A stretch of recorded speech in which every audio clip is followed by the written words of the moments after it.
Hey guys, John Isley with Aviator PPG. Today Kyle and I are going to be teaching you how to tension a belt. So the first thing you want to do is start by removing the propeller.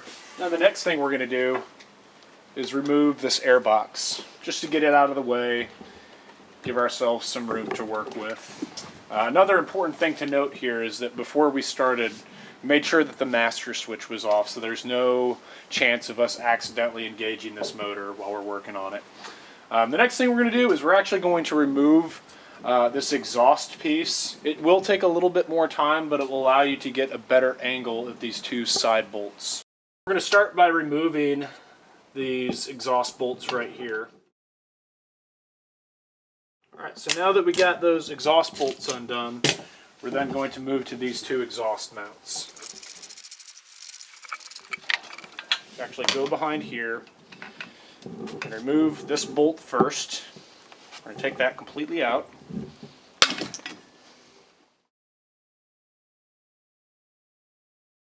So now we take that bolt completely out. We're going to come around to the side. Get these two side bolts out here. So now that we have those three bolts removed, the next thing we're going to do is come around to the face of this main pulley.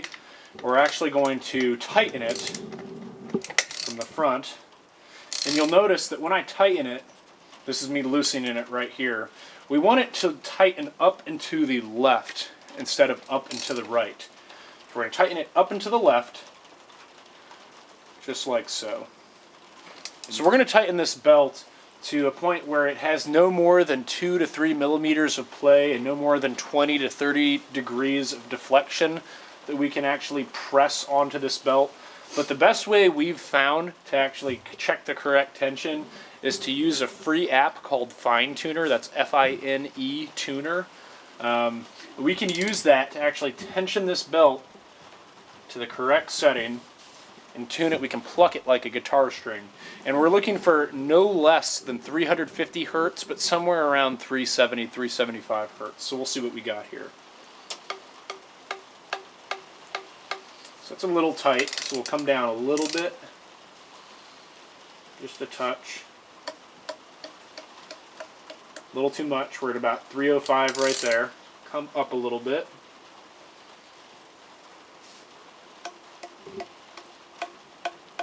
It's about 350, so we'll go just a little bit more. Almost there.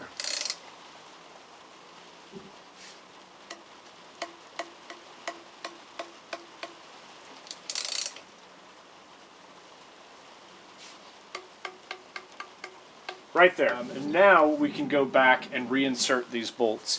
Now it is worth noting that we've found at some points that it's kind of hard to twist this this pulley, and the reason is because this clamp was too tight on top. So if you do find that with all your might you can't twist that pulley back and forth to tension it, what you can actually do is insert a flathead screwdriver on the top and lightly use a hammer to tap that screwdriver in between that slot to spread that tensioner right there. As soon as you tighten it back to the correct tension, you can remove the screwdriver and we'll hold it, clamp it back in place. So the next thing we're going to do is reinsert the two side screws, and we're going to use blue Loctite, not red Loctite, on all these screws that we put back in. You don't want to put too much, because if you put too much it's not going to dry properly. If these aren't tight, it's going to slip back and detension itself. So now that we've done that, we're going to recheck the tension, make sure it didn't slip in the meantime.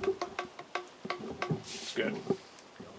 Okay, so now we're going to reinsert this main bolt right here, putting blue Loctite on it.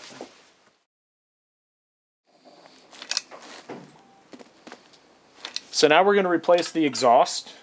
We're basically going to start it in the reverse that we did before. So we're going to start with those two exhaust mount bolts, adding that blue Loctite. So now that we've replaced the exhaust mount bolts, we're now going to move to the exhaust bolts. So again, putting blue Loctite on these, And the key to tensioning these down correctly is that you want to have some compression on that spring that you see right there, but you don't want it to be fully depressed. You don't want it to be fully compressed because then the exhaust doesn't have enough wiggle room.